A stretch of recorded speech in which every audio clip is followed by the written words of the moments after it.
Bonjour à tous, aujourd'hui nouvelle vidéo review et théorie sur le chapitre 1139. On commence ce chapitre avec l'introduction de Scooper Gaban sur Elbaf. On commence directement avec le Haki de l'observation de Gaban. On peut déjà affirmer qu'il a un très bon Haki de l'observation. Sur Elbaf, c'est le seul personnage qui a ressenti le Haki étrange des Chevaliers Divins. Pourtant Gaban, le Monster Trio et les Géants d'Elbaf étaient situés au même niveau, c'est-à-dire le Royaume du Soleil. Ils étaient situés au même lieu, mais le seul personnage qui a ressenti le Haki étrange des Chevaliers Divins est Scooper Gaban. Ça rejoint l'idée qu'il est actuellement le protecteur d'Elbaf. Dès qu'il ressent une présence dangereuse, il réagit rapidement. C'est ce qu'on demande à des protecteurs, c'est-à-dire réagir le plus rapidement possible et éliminer tout type de menace. Ensuite, il dit à Luffy, on dit que tu es l'homme qui a battu Kaido. Il dit que ça lui donne envie de retourner à Wano Kuni. Je pense que Gaban affirme cela puisque maintenant il n'y a plus Kaido. Parce que si tu viens sur Wano, tu risques de te faire capturer par Kaido. T'as tout l'équipage d'un Yonko et un être exceptionnel. Ensuite, Rod explique à Nami, Luffy et Zoro qu'il est le père de Colon et qu'il est le mari de Ripley. Et Gaban dit quelque chose de très intéressant, l'amour c'est la liberté. La liberté est liée à la puissance. Pour faire simple, dans One Piece, tu achètes ta liberté. Et tu l'achètes avec quoi? De la puissance. Actuellement sur Elbaf, on a l'intrusion des Chevaliers Divins. Et qu'est-ce que Shamrock affirme? Nous allons mettre le pays d'Elbaf sous les ordres du gouvernement mondial.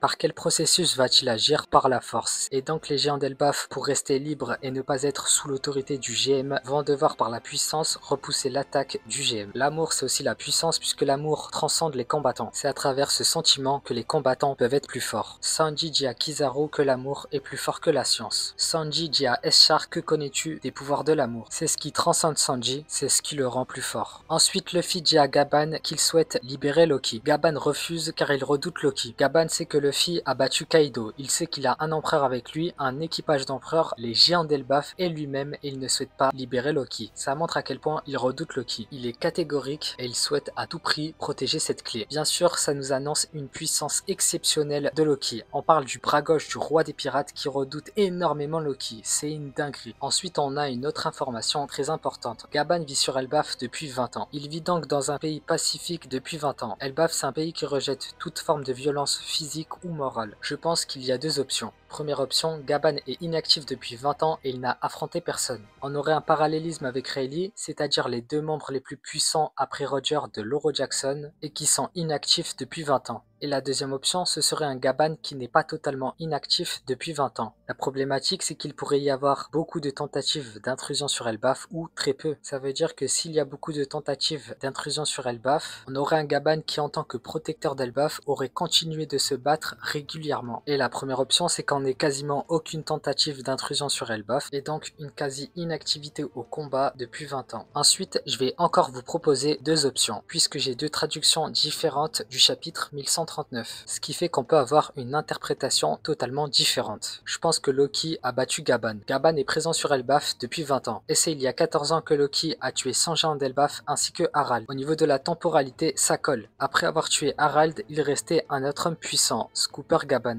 On aurait eu un affrontement phénoménal et Loki aurait infligé une énorme cicatrice à Scooper Gaban. Gaban n'avait pas cette cicatrice quand il était membre des pirates de Loro Jackson. Il a donc eu cette cicatrice après sa carrière de pirate. Là encore une fois, en termes de temporalité, ça colle. En termes d'intérêt scénaristique, ça colle aussi. Là, en faisant ça, tu donnes un énorme crédit à Loki. On parle du bras gauche du roi des pirates et Loki l'aurait vaincu. De plus, Gaban décrit les pouvoirs de Loki comme étant exceptionnels. Je pense qu'il est décrit précisément puisqu'il était présent. Malheureusement, on a une autre traduction de ce chapitre. C'est pour ça que pour cette théorie, il faudra donc attendre la traduction officielle. Pour terminer, Loki affirme être le plus puissant d'Elbaf. Il s'estime donc d'office plus puissant que Scooper Gaban, puisque sur Elbaf, il y a Gaban. Je pense qu'il ne ment pas et qu'il est plus puissant que Scooper Gaban. Pour une raison simple, la crédibilité du personnage. Pour moi, quand tu fais mentir un personnage, tu tues sa crédibilité, tu tues son charisme et son aura. La parole d'un homme est sacrée. Et je ne pense pas qu'Oda puisse ridiculiser un personnage aussi important. Un homme qui a tué Harald, un homme qui a mangé un fruit divin,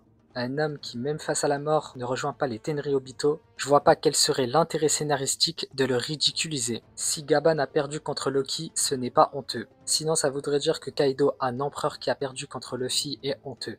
Bon, si t'as kiffé cette vidéo, n'hésite pas à liker et t'abonner, et n'oublie surtout pas, la justice l'emportera.